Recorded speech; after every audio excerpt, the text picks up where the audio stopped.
السلام علیکم، میں ہوں نور العارفین صدیقی اور آپ دیکھ رہے ہیں عارفین نامہ۔ ہیں تلخ بہت بندہ مزدور کے اوقات۔ یہ حقیقت صرف وہی سمجھ سکتا ہے جس نے خود کبھی مزدوری کی ہو، کبھی جفا کشی پر آمادہ رہا ہو۔ یہ فارمولہ صرف انہی لوگوں کے سمجھ میں آ سکتا ہے، بلکہ یوں کہہ لینے دیجئے کہ انہی خوش قسمت لوگوں کو سمجھ میں آ سکتا ہے جنہوں نے رزق حلال کمانے کی غرض سے اپنے بچوں کے پیٹ میں حلال لقمہ ڈالنے کی غرض سے کبھی محنت کی ہو، جو لفظ حرام سے آشنا نہ ہو، جو کسی کا حق مارنے پر مائل نہ ہو۔ یہ ایک شعر یا ایک لائن یا ایک مصرع ہی نہیں ہے، یہ ایک پورا نظام حیات میں اس کو سمجھتا ہوں۔ ہے تلخ بہت بندہ مزدور کے اوقات، یہ جملہ میں اس وقت سے سن رہا ہوں جب میں کچھ بھی نہ تھا، میں اسٹوڈنٹ تھا۔ میں سوچا کرتا تھا کہ مزدوروں کے اوقات اتنے تلخ کیوں ہوا کرتے ہیں۔ وقت گزرتا گیا اور پھر دھیرے دھیرے یہ بات میری سمجھ میں آتی رہی کہ در حقیقت مزدوروں کو ان کا مزدور رہنا یہ کسی کی مجبوری ہے، یہ چند اشخاص کی یا چند بیکورڈ سوچ رکھنے والوں کی، لوگوں کو غلام بنا کر کے رکھنے والے ایک سماج کی مجبوری ہے، جہاں اگر مزدور نہ ہوگا تو آپ کو سیٹھ کون، ساہوکار کون خیال کرے گا۔ زمانہ گزرتا چلا گیا، میں اوائل عمری سے نوجوانی سے جوانی میں، جوانی سے پھر اب ادھیڑ عمری میں داخل ہو چکا ہوں۔ قریب ہے کہ میں بوڑھا بھی ہو جاؤں، لیکن میرا ایمان ہے اس بات پر کہ مزدور کی حالت نہ پہلے کبھی بدلی ہے نہ آئندہ کبھی بدلے گی۔ مزدور کی حالت کو اگر آپ نے دلیپ کمار کی فلم لیڈر میں بدلتے دیکھنا ہے تو آپ وہ دیکھ لیجئے۔ اس کے علاوہ اگر آپ نے گراؤنڈ پہ دیکھنا ہے تو کراچی میں، پاکستان میں، اپنے گرد و پیش میں، اپنے گاؤں، اپنے دیہات میں، جس گلی، جس محلے، جس ملک میں بھی آپ رہتے ہیں، وہاں کے اخبارات کا مطالعہ کر لیجئے، سوشل میڈیا کا جائزہ لے لیجئے، آپ کو پتہ چلے گا کہ بندہ مزدور کو دبا کے رکھنے کے لیے، اس کو کچل کے رکھنے کے لیے، اپنی سیٹھ گیری، اس کا بھرم رکھنے کے لیے کچھ لوگوں کو غریب رکھنا کیوں ضروری ہے۔ میں تمام تر سیٹھوں کو اس بات کا الزام نہیں دیتا، لیکن کہیں نہ کہیں کوئی نہ کوئی سیٹھ تو اس سوچ کا حامل ضرور تھا، اس استعماری استحصالی سوچ کا، جس کے سبب یہ معاملات یہاں تک پہنچے۔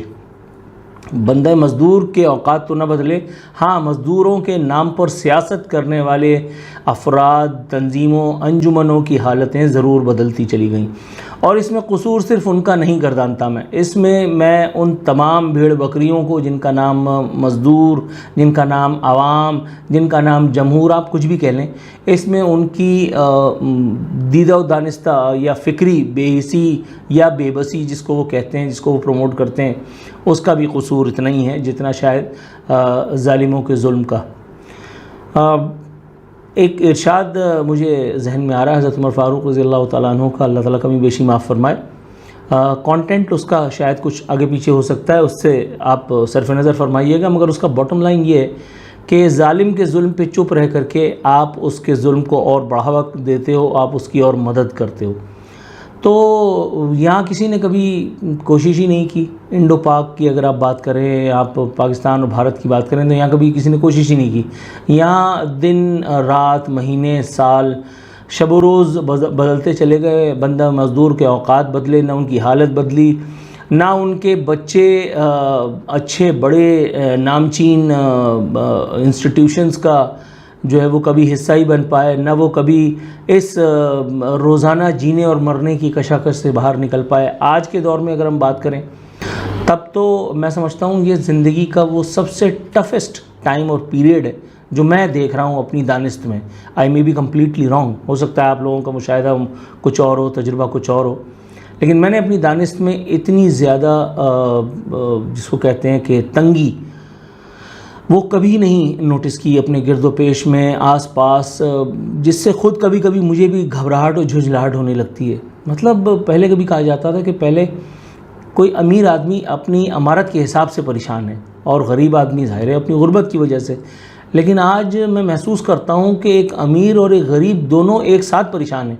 بلکہ شاید امیر جو ہے وہ غریبوں سے زیادہ پریشان ہے، کیونکہ اس کی ٹوٹل متاع، اس کا پورا سرمایہ، اس کا پورا نظام حیات وہ اسٹیک پہ ہے۔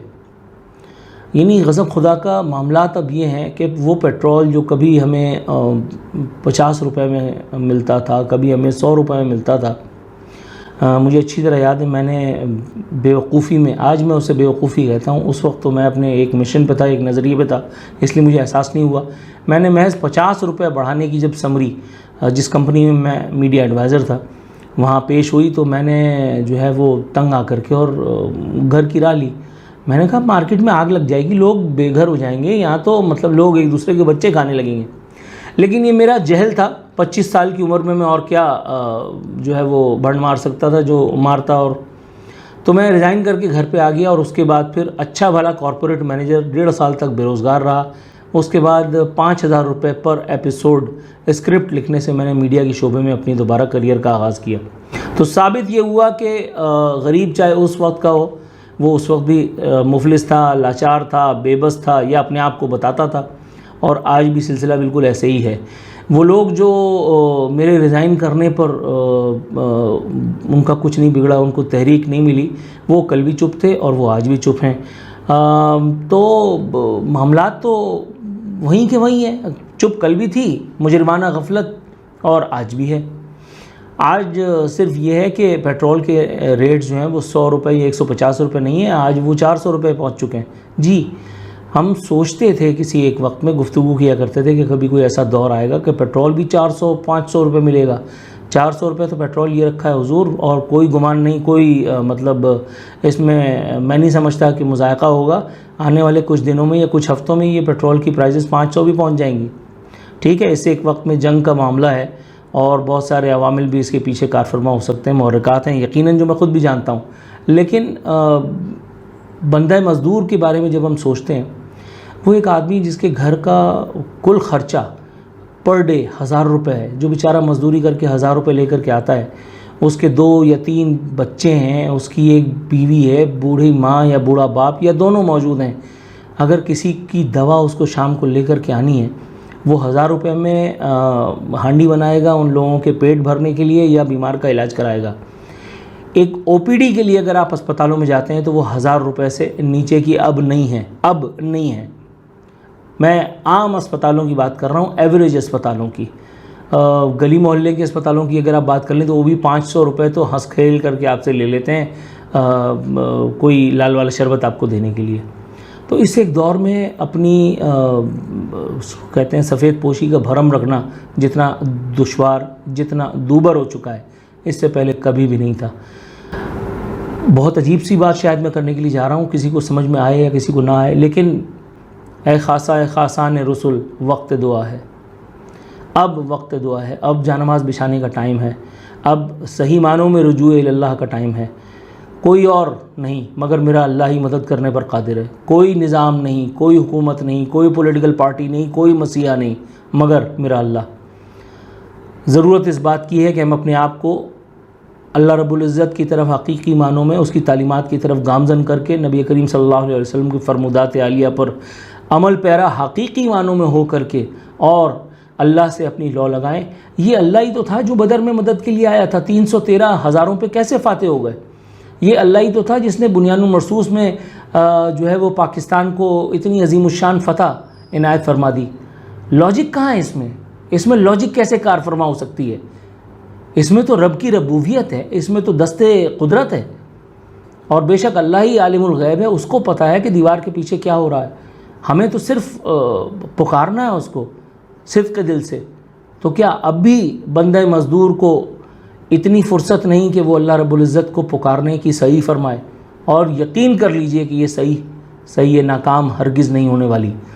وہ تو ایسا بادشاہ ہے جو نہ مانگنے پر خفا ہوتا ہے، وگرنہ یہاں تو چھوٹے موٹے ٹٹپونجی بھی اگر آپ ان کے پاس جائیں، انہیں گمان بھی پڑ جائے کہ یہ کسی غرض سے آیا ہے، تو وہ آپ کا نمبر بلاک کر دیتے ہیں، وہ آپ کو دروازے پر روک دیتے ہیں، وہ دوسرے دروازے سے اٹھ کر کے نکل جاتے ہیں۔